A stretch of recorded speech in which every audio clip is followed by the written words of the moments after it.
family. What's up, y'all? Welcome back to Loving in the Dark. This is episode number 4. In the last episode, we went into the storm that happened in our life of divorce. We talked about kind of high level some of the things we went through. We talked about some of the timelines that we experienced and some of the struggles that we experienced. And we wanted to take some time this episode to kind of deep dive and kind of give you a little more insight into specifically what were some of those things that we were going through and experiencing. So I'm going to kick it off to my beautiful wife and let her start. I think she was expecting that, but I'm going to catch her off guard. Yeah, you did. So by things that we were experiencing, we mean specifically for the time that we were apart.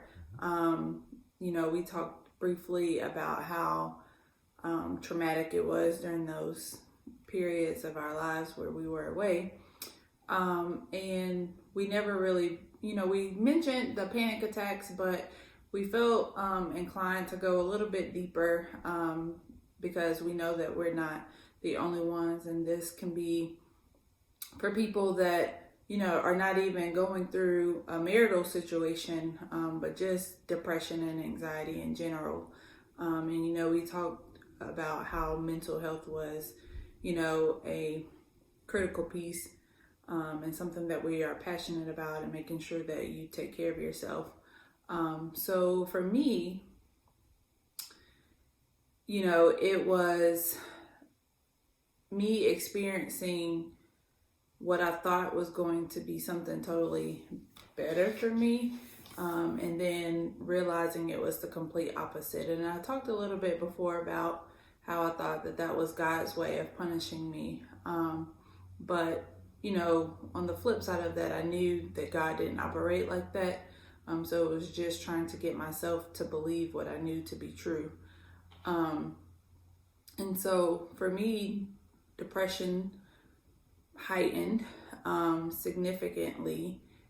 And, I began feeling like that I failed as a mother, failed as a wife, start failing as a friend because I was, putting my time and energy elsewhere. And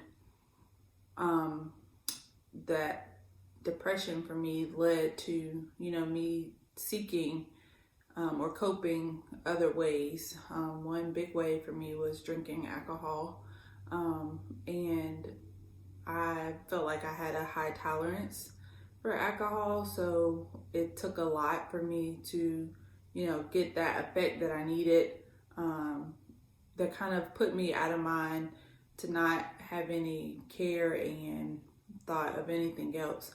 And then, that high level of drinking led to not just doing it on the weekends, but doing it throughout the week, doing it, right after getting off from work, or making it into my everyday routine. For me, that's just one way that I allowed myself to handle with the depression before I sought counseling. I also, found myself, the depression getting so severe, that it led me to suicidal thoughts.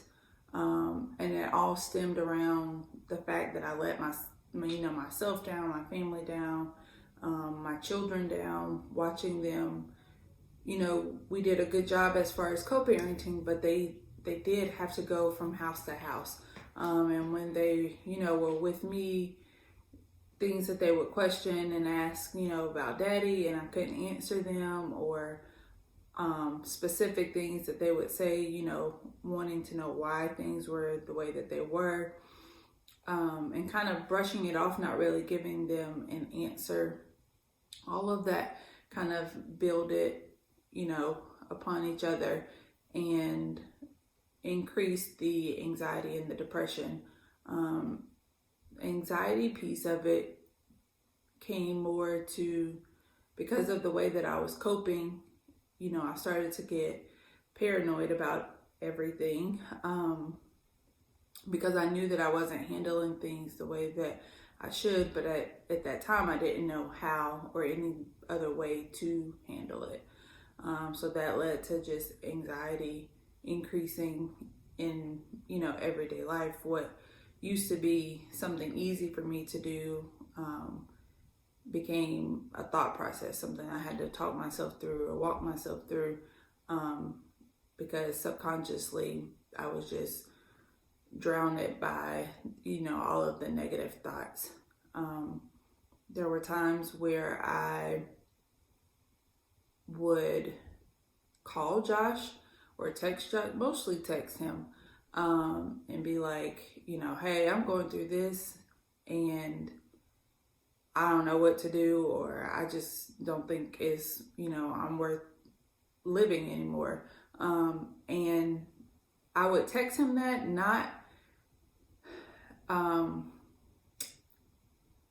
not really caring about what he might have had going on at that time. It was mostly, a selfish act. One, I wanted him to, and this was in the beginning. One, I wanted him to, have pity, and thought that was going to be a way to get his attention. But then it led to more because of his response to me, with praying and positive words, and encouragement, mostly led to me reaching out to him to pray, because he would always, mention that I'll get through it, God isn't, punishing you, and just praying me through. But there were many times where there was no one else for me to go to but him. And at the same time, knowing that what I had done to him, I could only imagine that he was experiencing some of the same, depression that I was experiencing, just on a different level. So I felt like he was going to be the only one that, could truly understand where my mind was at that time. And so that's kind of what it looked like for me. I talked about, I mentioned the suicidal thoughts. That became pretty significant. And what I don't advise is that people suffer in silence like I did, because no one knew that, no one that was close to me at all had any idea. But there would be times where I would be in the car, thinking, like at a red light, what would happen if I just drove out into this traffic? Or there would be many nights where I would leave my residence where I was living at and just go for a drive, but thinking, what that would look like if I never returned. Or I remember, sitting in parking lots, just boohoo crying, not really having my head together, and knowing that I had to go back to face reality was a struggle. And the repetition of those cycles is where God was able to work, because I was able to sit alone, even though most of the time my thoughts and things were drowning my ability to hear from the Holy Spirit. But it was in those moments where God was able to truly speak to me, and let me know. And looking back on it, I think he was the only one there, to truly save me from all those different moments where I felt like it was not worth living anymore. Yeah, I can identify with a lot of that. Kind of early on, I think when the decision was made that, hey, we're separating, we're having a divorce. That's where certain realities, well, they didn't kick in immediately. I don't know if you've ever heard the reference, but it's absolutely true. I think I mentioned in an episode before that going through the stages of divorce is very similar to the stages of death, where, the first thing is more or less denial, where you're like, whatever, this isn't what's really going on, this isn't the truth, and just kind of dismissing it. So it makes you kind of feel better about yourself. It makes you hopeful for something that may not be a possibility, especially with respect to death. That person's returning, we know it's something that we eventually have to adjust with, but the early stages of divorce or separation before the divorce is official, it's a little worse for death. Everybody copes with things differently, but for me, because of that possibility, it's like, well, okay, we're separated, but hey, God can work things out, right? And just really, really honing in on that aspect of it. And it got to the point at the beginning where I would, in my prayers to God, it would be specifically like, hey God, what did I do to cause this? What did I do to allow this? And a big piece of that too, because obviously we've talked about why we decided to divorce ultimately, but even as I was reading the Bible this week, it made me you read the Bible, you read the scriptures different ways, and it brings a different light as you read it. And I'm reading the Bible chronologically. I started to do that. I wanted to read it in order to kind of put things in perspective. And in doing so, I was reading about kind of Adam and Eve in the Garden of Eden. And one of the things that came out in that was, I'm not gonna preach to you, but I am gonna make a point. But about when the serpent came to Eve, and the question is all around, well, did God say if you eat this, you really gonna die?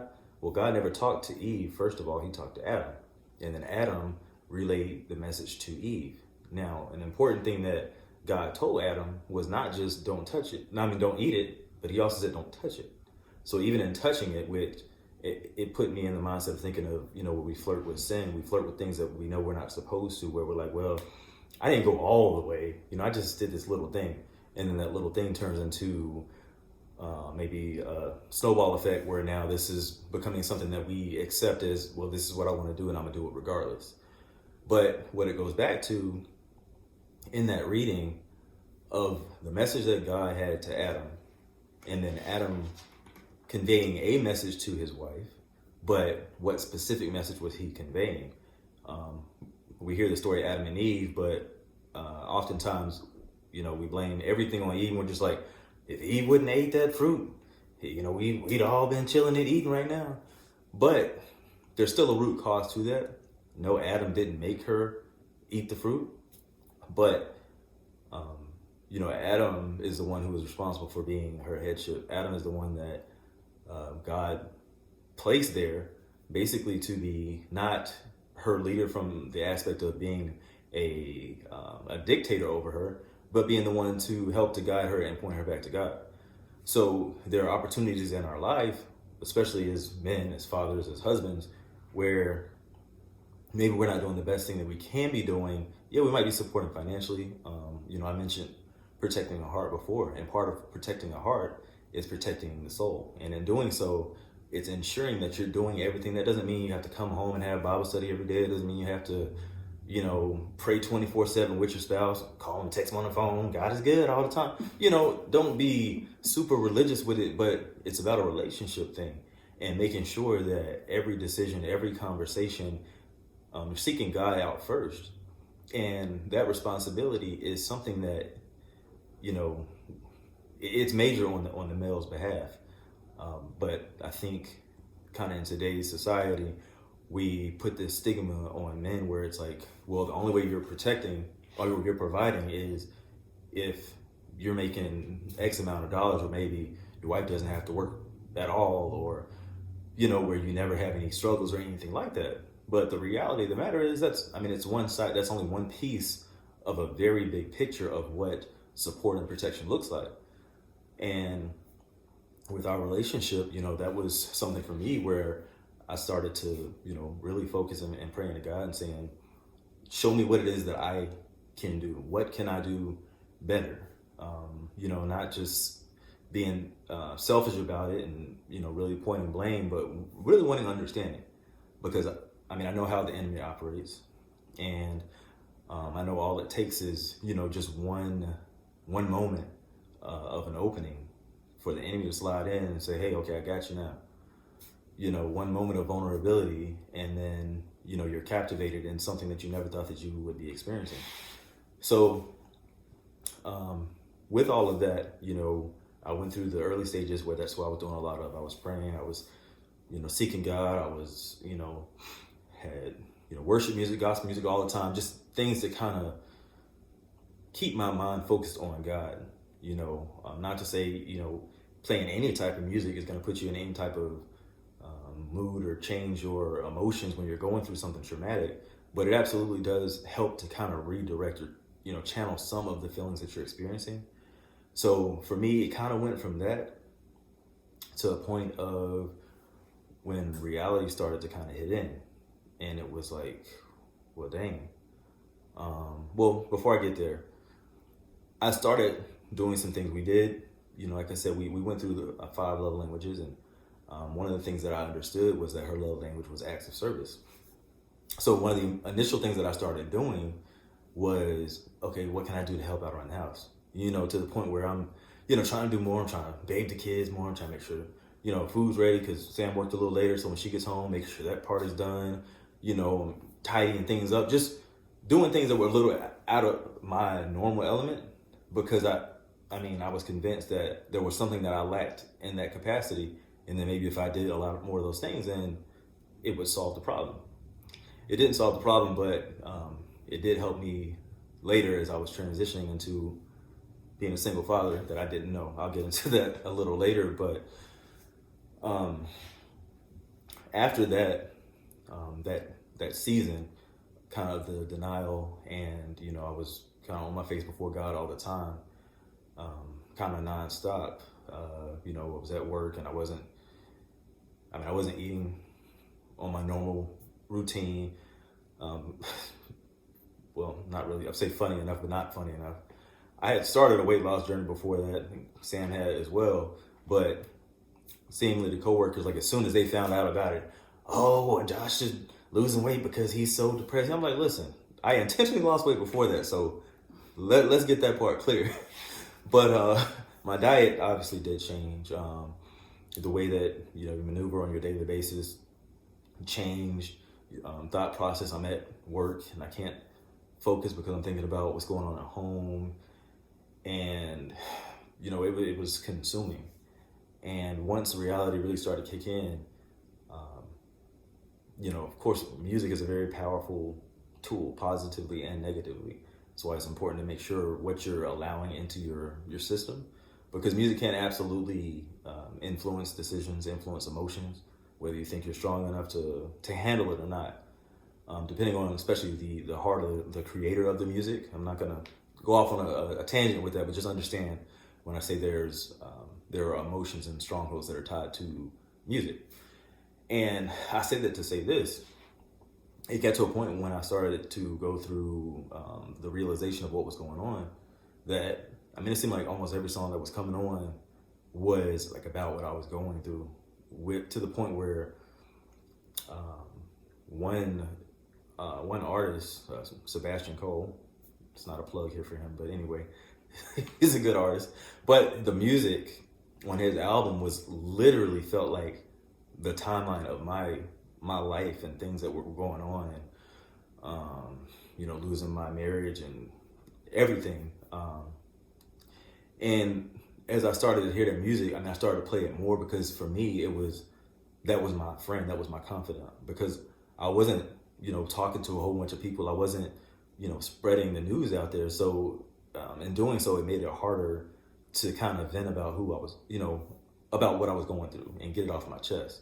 And I wasn't seeking counseling or therapy at this time. So while God was still on my mind, everything that I was doing was kind of suppressing what I knew to be true about God and his abilities. And not that I started doubting God, but my emotions started to kind of take over my spiritual logic, if that makes sense. And listening to the music, and I started picking up habits as well, similar to what Sam mentioned, alcohol. And, I absolutely knew from my past that I had a tolerance to alcohol, but I didn't, I didn't necessarily drink for the specific purpose of becoming numb, but it got to a point where, I'm drinking alcohol and it was like drinking water to me. It was a norm, to the point where, once I started noticing my tolerance to it, like it seemed heightened to the point where I'm like, okay, look, something's got to change. This isn't what we're about to do. And life hadn't started changing for me yet, but I started to make a decision and say, hey, I got to do something different, or, life is going to end a little differently. One part I did fail to mention, Sam mentioned kind of the suicide things. For me, even having a past with suicide when I was in college, kind of letting this out there, nobody I think knows this.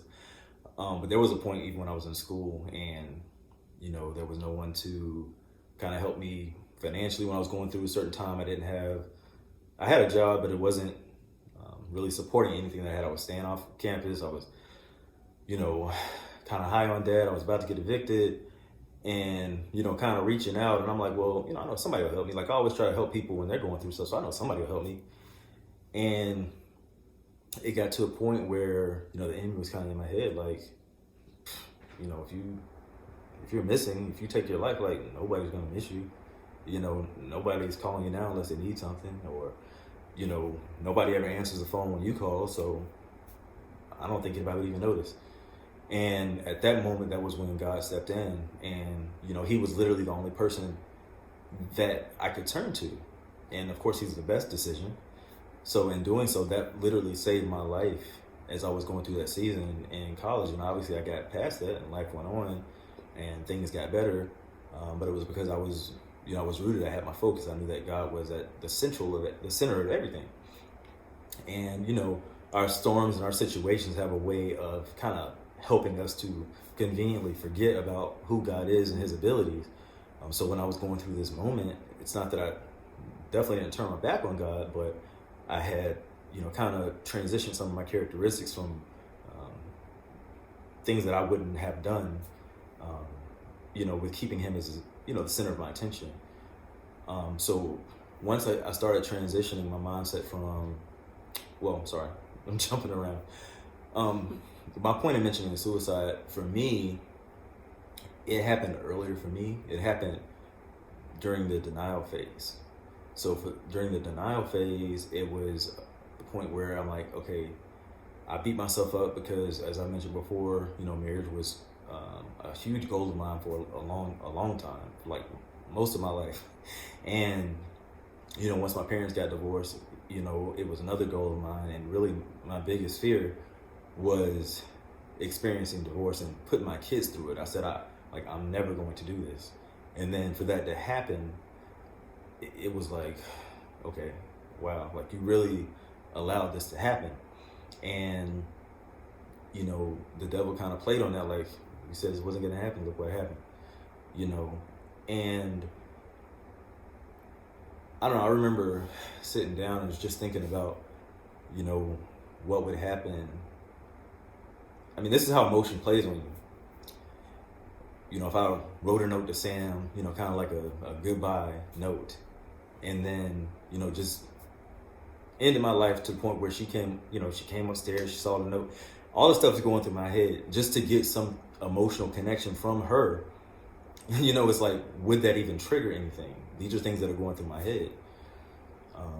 And, luckily, God stepped in and, kind of made perspective about things and thinking about my kids. And once the selfishness of what I was going through, I was able to put that to the side and, place God back in his position, then that's what helped with more of my coping piece. So, went from denial to kind of accepting, and then after acceptance comes more of the peace stage.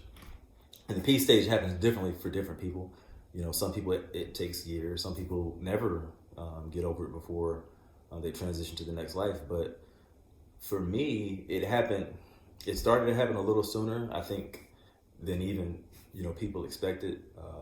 The few people that did know that we were finally not together is because, I mean, like I talked about my marriage a lot, even at work, and work is where we spend most of our time, and people are people at work, and people are nosy, and everybody wants to know everything. So, on a regular basis, people are like, oh, well, how's your wife doing? Just kind of, normal conversations, these things that people ask.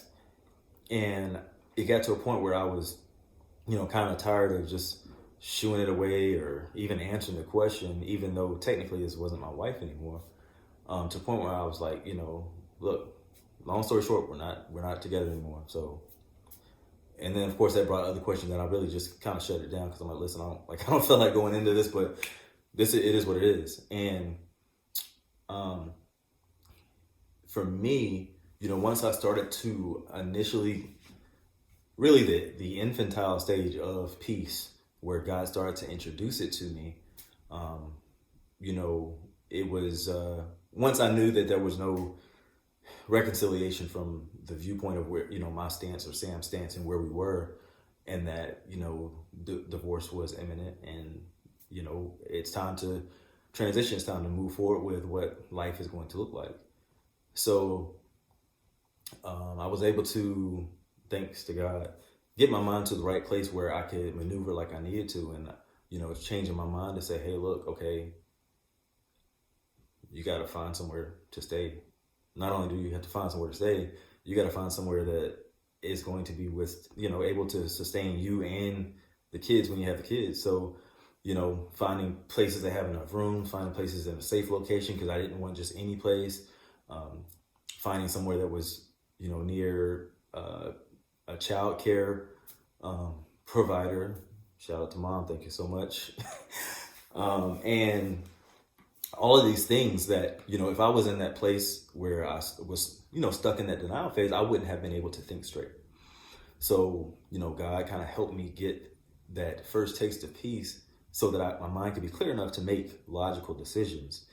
And I started, I moved out, and I mentioned before all the things that I started to do to kind of try to help what I thought was helping more, what I thought was showing Sam love more, speaking her love language, acts of service, transition to, okay, look, this is your reality now, because you're, from all intended purposes, you're a single father for at least, 1 week on and 1 week off. So I had to switch caps, so to speak, to where, there was no other option.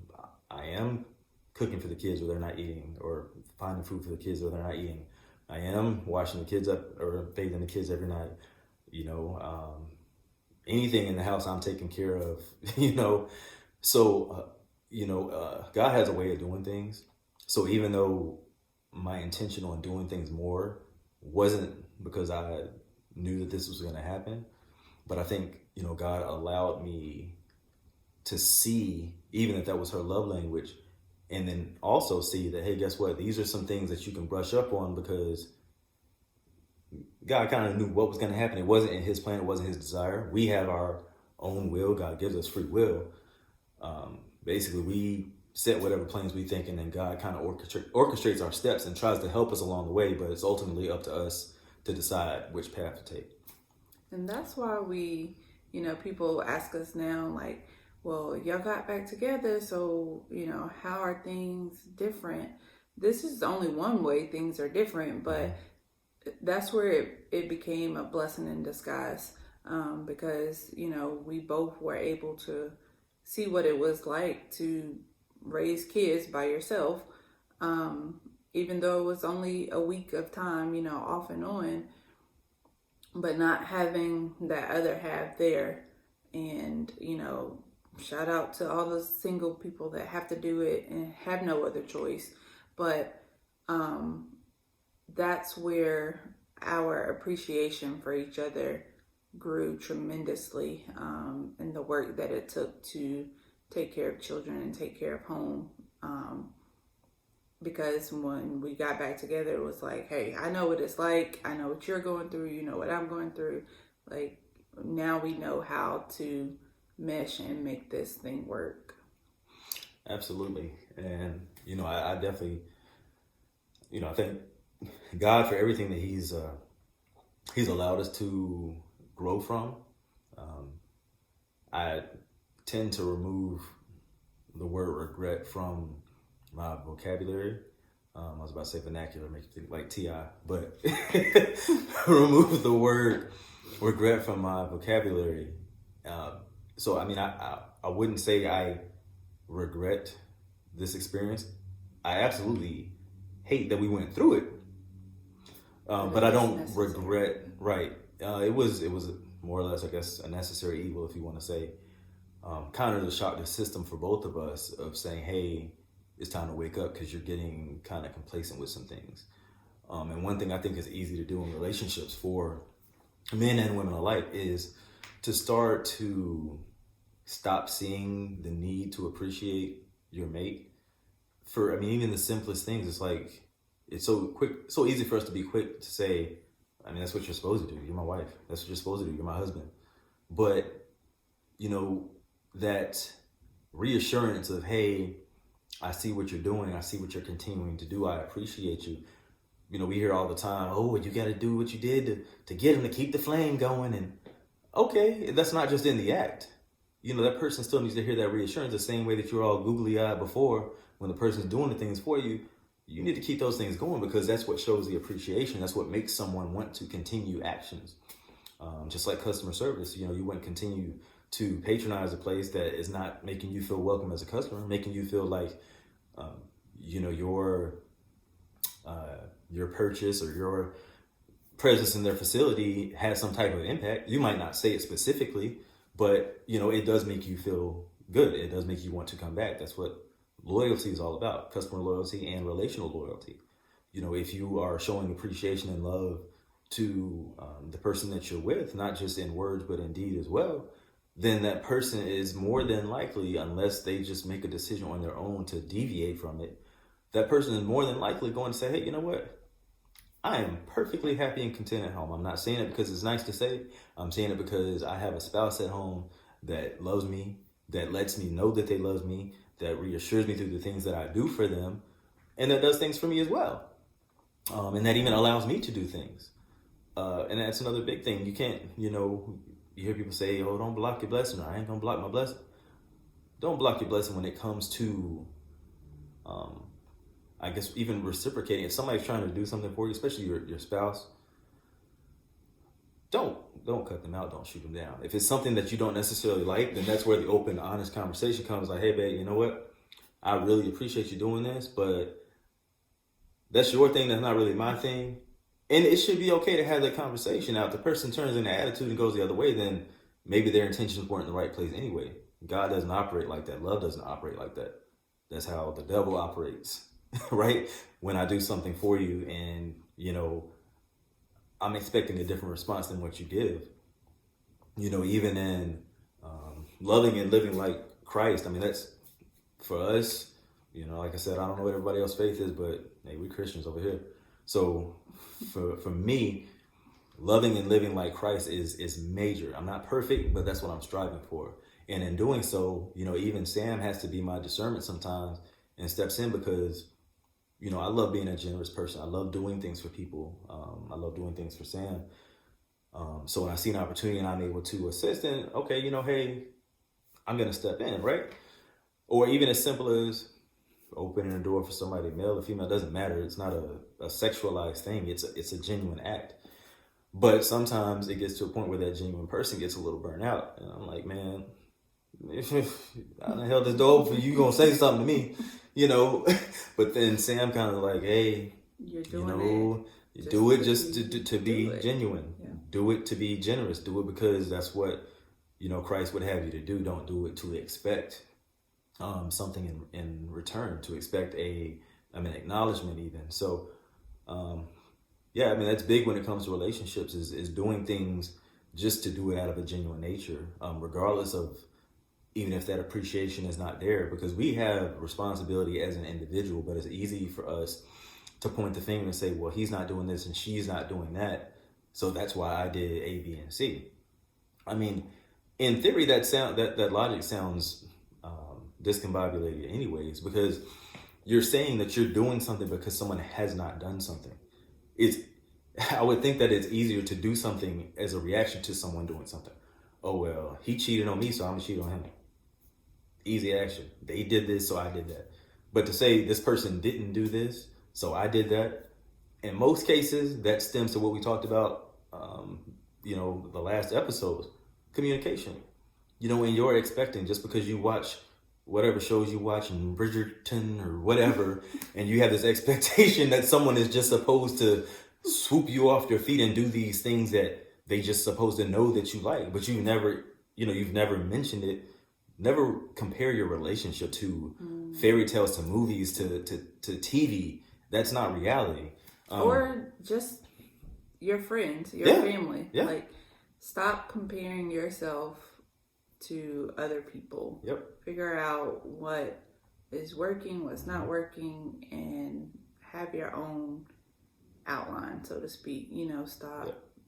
No two relationships, no two people are the same, so no two marriages or relationships are going to be the same. And so comparing, and that's a hard thing to do. The way society is set up nowadays, and the way social media is designed, where people post every single thing, and 9 times out of 10 it's all the glitz and glamour that they're going through.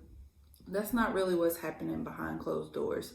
So it's, a facade. It's something to make you think that they're living the good life. Not to say that, people are just all living bad, but, that's what's catchy. That's what gets likes. That's what people, are posting it for, because the other person is doing it that way. Mm-hmm. But don't look at those things and compare yourself and your marriage to the things that you see other people going through, because you're not going to get it the way that they got it, and you're not going to get the same results that they're getting.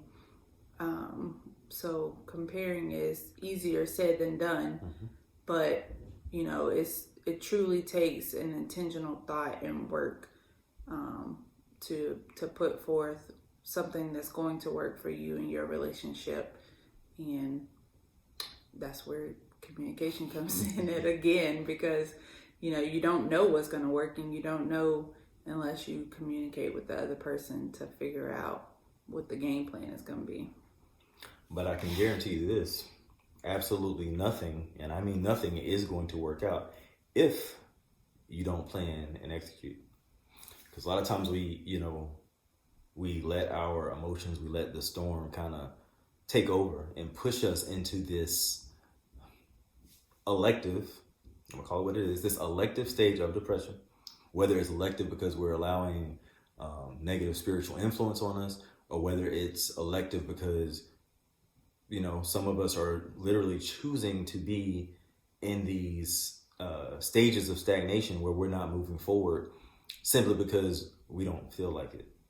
So, it's like, hey, I got fired from this job. I got laid off from this job. Oh my God, I'm in this funk of depression, but I'm not doing anything to try to change it. Even initially, I'm not even taking the steps to say, hey, let me try to apply for some jobs. Let me be proactive and do these things before my unemployment runs out.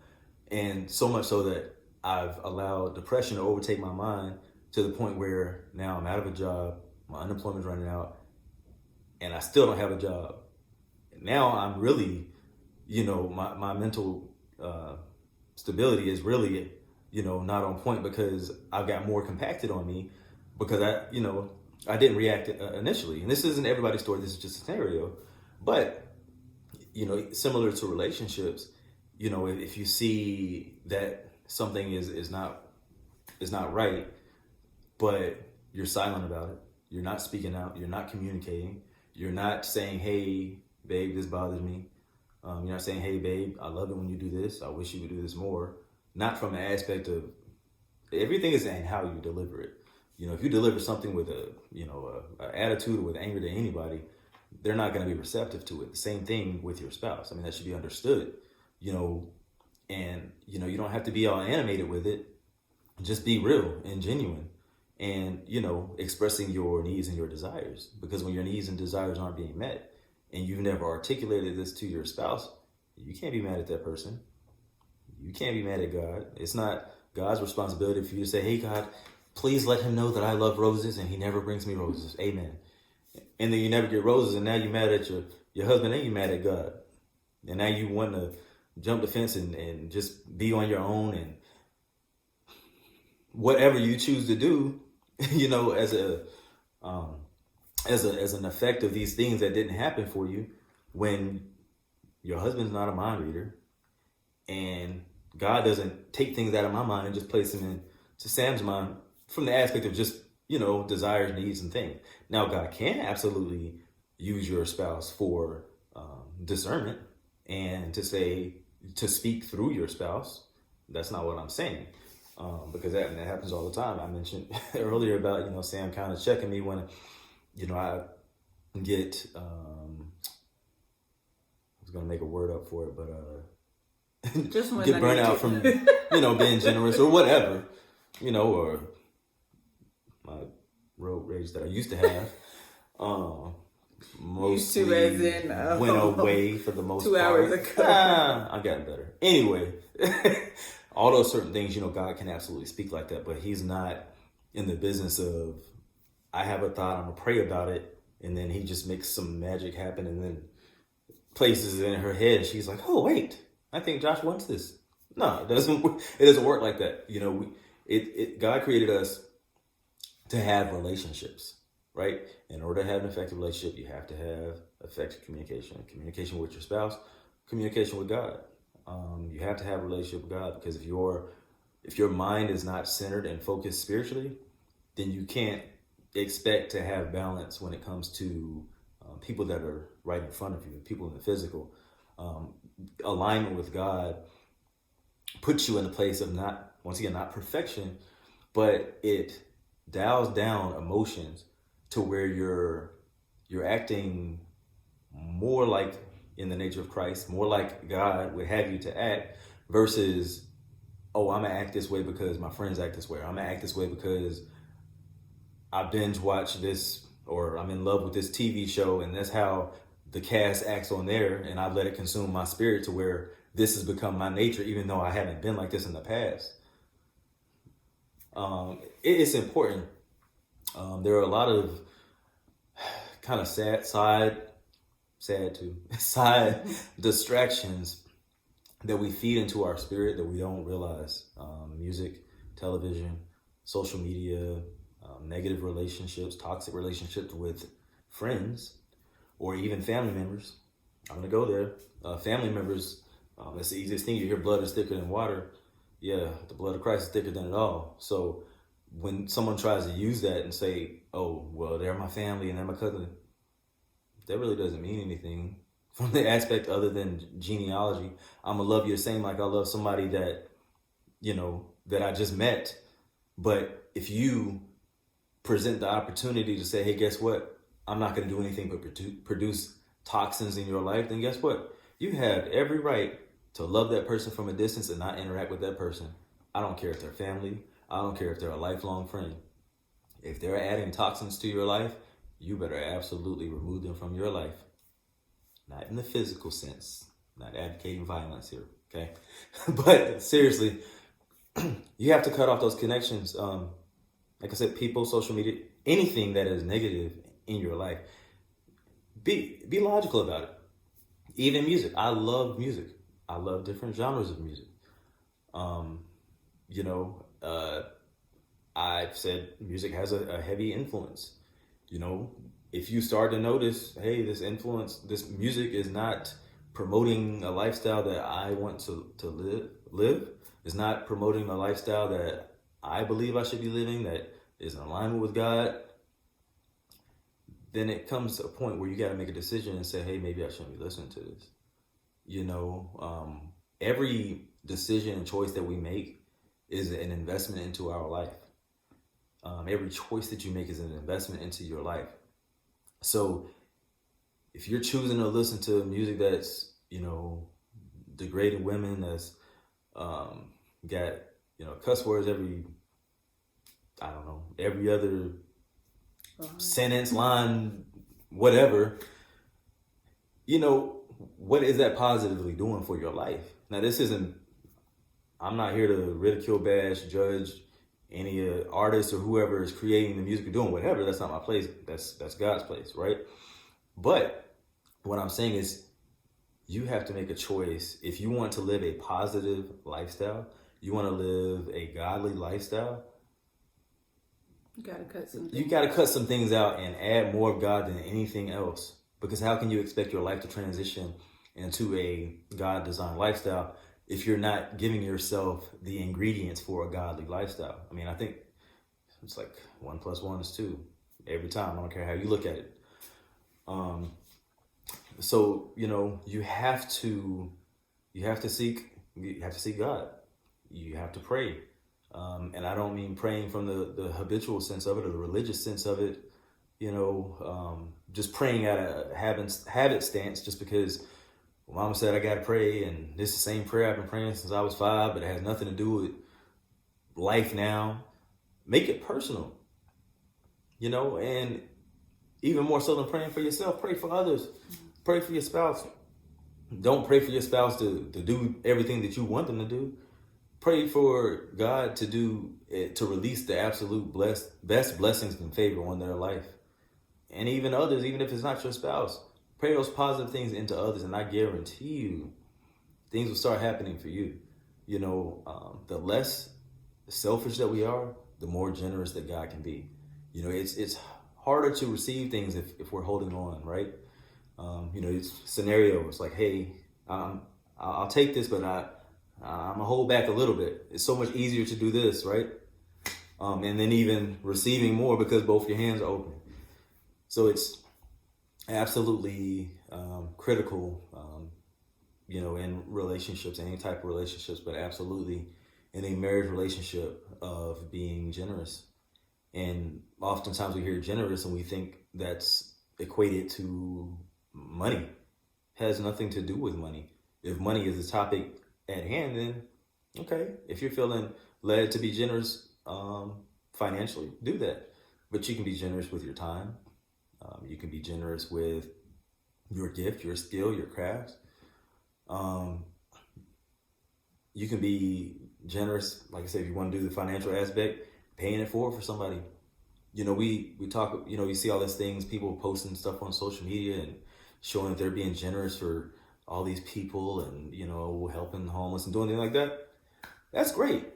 But what about paying it forward even to your spouse? Doing things that your spouse hasn't asked you to do, doing things that your spouse hasn't mentioned to you, just from the aspect of, hey, I know you have this interest, we haven't talked about this, but here's a little something to help you with your interest. That goes a long way. That is another way of showing love, even if that's not that person's love language. I guarantee you there's not a person in this world that is not going to be receptive of a gift that has something to do with their passion, their desire. And if they're not, they're probably a cold-hearted person, just being real. But yeah, I know I'm saying a lot here, but once again, we are releasing these videos genuinely to help others. We couldn't care less if anybody has sympathy, pity. It's not about that at all. We're not releasing our story and being trying to be as transparent as possible for likes, for accolades, for anything like that. But we genuinely want to see the best in people. We want to see the most positive outcome in relationships and marriages and families.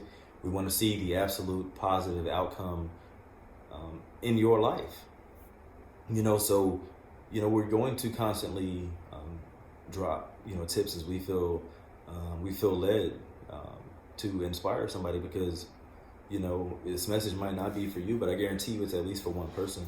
Otherwise, God wouldn't have us doing it.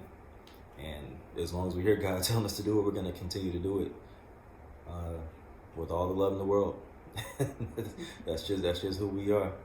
That's Yeah. I said a lot, babe. Anything you want to add to that? I don't think so. Not this time. Yeah. I think you hit it on the head.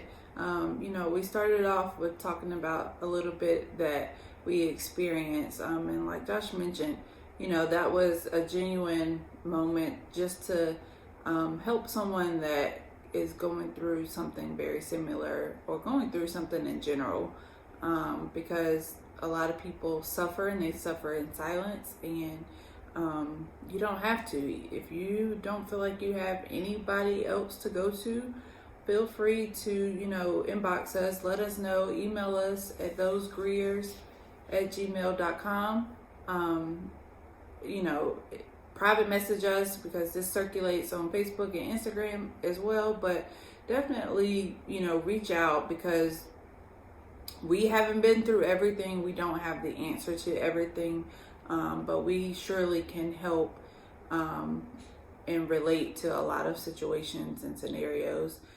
And we can be that listening ear, because that's all it takes for some people, is just to have someone to listen in. And, we talk about mental health and we talk about seeking counseling. We do know that can get pricey, and a lot of people, don't seek the therapy that they need because of the cost. No, we're not therapists, again. But it just takes a listening ear sometimes for some people, and you do not have to suffer alone. You do not have to suffer in silence. For some people, it's hard to pray. We talk about going to God, and it sounds easy, and it sounds like that was something, that happened quickly for us, but it did not. It did not happen overnight. It was many, many, many sleepless nights, lots and lots of tears that were shed before I got to that point, before he got to that point. So it's not something that, we struggle with. The next day we prayed about it. The next day it turned out great. That's not how this happened. That's not how, the next storm that we're going to go through is going to happen, or the next storm that you're going to go through is going to happen. So know that you don't have to suffer alone. It's not, going to be easy by any means, but it will be worth it. You are worth way more than you think you are. And there is someone else that needs you. So hang in there, reach out. We're here. Definitely don't forget to share our videos, please. And we don't mean that to look for people, to view it. We know that it's only going to reach someone if someone else shares it. So we can't expect to reach everyone, but by sharing, you're being generous. And just hoping that someone that truly needs it can definitely, hear it.